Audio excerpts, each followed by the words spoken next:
Assalamualaikum warahmatullahi wabarakatuh. Sahabat Al-Faidah, banyak umat muslim yang bercita-cita untuk menunaikan ibadah haji ke Tanah Suci. Siapa yang tidak ingin merasakan kebesaran Allah di Baitullah? Namun, ada hal yang sering kali menjadi penghalang, yaitu biaya. Beberapa orang berusaha keras mengumpulkan dana, namun tidak semuanya melakukannya dengan cara yang benar. Pada kesempatan ini, kami akan membahas pentingnya mempersiapkan haji dengan harta yang halal dan bagaimana pandangan para ulama tentang haji yang dibiayai dengan harta haram. Simak hingga akhir agar kita semua tidak gagal paham dalam memahami topik yang penting ini. Banyak yang berusaha mencari kekayaan untuk pergi haji, tetapi tidak semua melakukannya dengan cara yang benar. Allah Subhanahu wa Ta'ala mengetahui segalanya dengan pasti, bahkan yang sekecil sehelai rambut pun. Ini juga terbukti dalam kisah tragis seorang wanita yang gagal dalam 5 kali perjalanannya naik haji. Wanita tersebut yang identitasnya tidak terungkap telah mencoba melakukan ibadah haji sebanyak 5 kali bersama anaknya. Namun, dalam 2 perjalanan pertama dan terakhir, ia tidak mampu melihat Ka'bah dengan jelas, sementara anaknya dapat melakukannya tanpa kesulitan. Meskipun mengalami kekecewaan sebelumnya, ia tidak menyerah begitu saja. Pada perjalanan haji kelima, ia berharap dapat melihat Ka'bah, namun malah mengalami pengalaman yang menakutkan. Saat melakukan tawaf dan sujud di depan Ka'bah, wanita ini merasakan sakit yang luar biasa. Kepalanya berputar dan akhirnya mengeluarkan darah. Tanpa mengetahui dosa apa yang telah dilakukannya, ia berserah diri kepada Allah Subhanahu wa Ta'ala, berharap agar Allah Subhanahu wa Ta'ala membukakan pintu baginya untuk dapat melakukan ibadah haji dengan sebaik-baiknya. Kemudian, datanglah seorang kakek yang memberinya air zam-zam untuk membersihkan wajah dan dirinya dari dosa sebelum melakukan ibadah haji di depan Baitullah. Pada saat itulah, ia menyadari bahwa perjalanannya haji didanai oleh uang haram. Meskipun terlihat melimpah, uang haram tersebut justru menjadi sumber penderitaannya ketika ia menghadap Allah Subhanahu wa Ta'ala.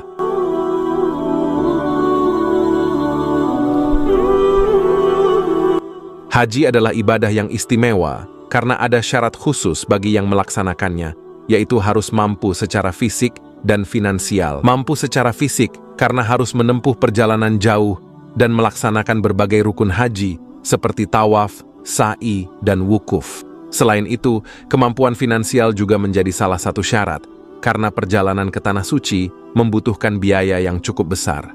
Orang yang pergi haji juga perlu memastikan bahwa kebutuhan keluarganya yang ditinggalkan tetap terpenuhi.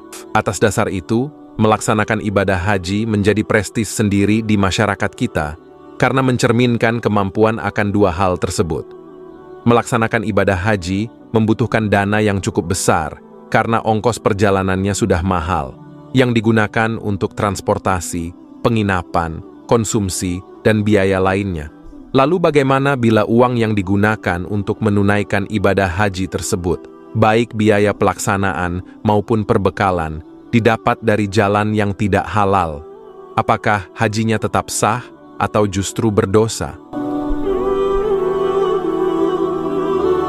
Terhadap hal ini, ulama berbeda pendapat. Bagi madhab Hanafi, Maliki, dan Syafi'i, haji yang dibiayai dengan harta yang haram tetap sah, meskipun ia berdosa atas kesalahannya memperoleh harta haram itu sebagaimana kutipan berikut ini. Artinya, gugurlah kewajiban orang yang berhaji dengan harta haram, seperti harta rampasan, sekalipun ia bermaksiat. Sama halnya dengan salat di tempat hasil rampasan, atau mengenakan pakaian terbuat dari sutra. Abu Zakaria Al-Anshari, Asnal Mathalib, Juz 6, halaman 51. Syekh Abu Zakaria Al-Anshari menjelaskan bahwa jamaah yang membiayai hajinya dengan harta haram dianggap seperti orang yang bersembahyang dengan mengenakan pakaian hasil merampas atau sutra yang diharamkan bagi pria. Artinya, ibadah haji dan salat orang tersebut tetap sah. Dengan demikian, gugurlah kewajiban ibadah haji bagi orang tersebut. Di sisi lain, Madzhab Hambali menyatakan bahwa ibadah haji yang dibiayai dengan harta haram tidak sah. Oleh karena itu, Jamaah yang menunaikan haji dengan harta haram masih tetap berkewajiban untuk menunaikan haji di tahun-tahun berikutnya, karena hajinya dengan harta haram dianggap tidak sah. Kalangan Hanafi, Maliki, dan Syafi'i berpendapat bahwa haji adalah kunjungan ke tempat-tempat suci dalam agama, dan hal ini tidak dilarang. Yang dilarang adalah menggunakan harta haram untuk keperluan haji. Jadi, kedua hal ini tidak berkaitan langsung. Mereka mengibaratkan hal ini dengan orang yang sholat di tanah rampasan hasil kezaliman. Sholatnya tetap sah, tetapi menggunakan tanah yang haram itulah yang dilarang oleh agama. Oleh karena itu, ibadah haji atau sholat tidak bisa dianggap haram hanya karena menggunakan harta atau tempat yang haram. Meskipun kewajiban ibadah haji gugur, manasik haji yang dilakukan tidak diterima dan tidak mendapatkan pahala dari Allah Subhanahu wa Ta'ala. Nasib manasik hajinya sama seperti orang yang bersembahyang tetapi ria, atau berpuasa tetapi menghibah. Semua ibadah tersebut tidak diberi pahala.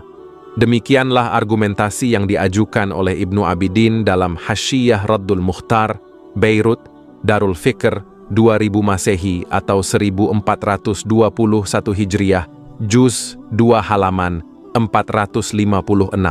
Sementara itu, mazhab Hanbali sepakat dengan jumhur ulama mengenai penerimaan dan pahala. Mereka yang menunaikan ibadah haji dengan harta haram tidak menerima pahala. Namun, terkait keabsahan, mazhab Hanbali menyatakan bahwa haji yang dibiayai dengan harta haram tidak sah. Oleh karena itu, mereka harus mengulang hajinya pada tahun berikutnya karena hajinya tahun ini tidak sah. Hal ini disebabkan oleh ketidakbolehan mencampurkan ibadah dengan hal-hal yang batil. Dari penjelasan tersebut, dapat disimpulkan bahwa haji maupun ibadah lainnya adalah perintah Allah Subhanahu wa Ta'ala yang harus dihormati dan ditunaikan. Artinya, pelaksanaannya pun harus dipersiapkan dan dijalankan dengan penuh rasa hormat. Jangan sampai tercampur harta haram dalam pembiayaan haji, karena Allah Subhanahu wa Ta'ala itu suci dan tidak akan menerima apapun selain yang suci.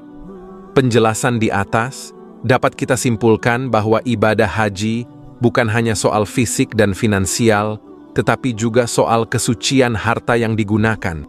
Allah Subhanahu wa Ta'ala itu suci dan hanya menerima yang suci. Mari kita pastikan bahwa persiapan ibadah kita, termasuk haji, dilakukan dengan cara yang diridai oleh Allah. Jangan sampai amal ibadah kita tidak diterima hanya karena tercampur dengan harta haram. Teruslah mengikuti kajian-kajian seperti ini untuk memperdalam ilmu dan memantapkan keimanan kita. Terima kasih telah menyimak. Wallahu a'lamu bis-shawwab. Wassalamualaikum warahmatullahi wabarakatuh.